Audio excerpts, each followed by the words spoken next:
Savez-vous de quoi est composée la bienveillance? Ça paraît tout simple comme ça, mais c'est quoi les ingrédients de la bienveillance? En fait, une des définitions, c'est dire que c'est un mélange de bonté et d'indulgence.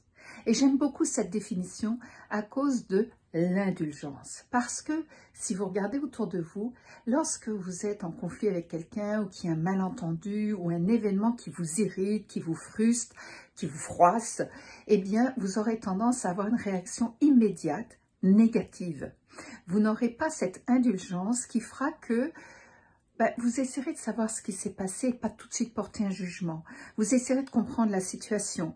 Vous essaierez de voir c'est quoi le contexte, comment ça se fait que c'est arrivé comme ça, quel a été le malentendu ou les circonstances.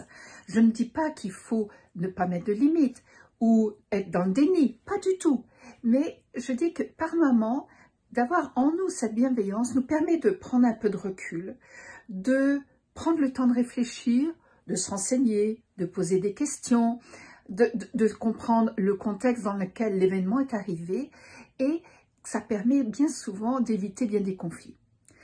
Surtout en cette période où, maintenant que c'est le mois de décembre, il va y avoir beaucoup de parties de Noël au travail, il va y avoir des réunions de famille, des rencontres, des fêtes, et sous le coup un petit peu de l'excitation, de l'alcool, des événements, des fois il peut y avoir des incidents.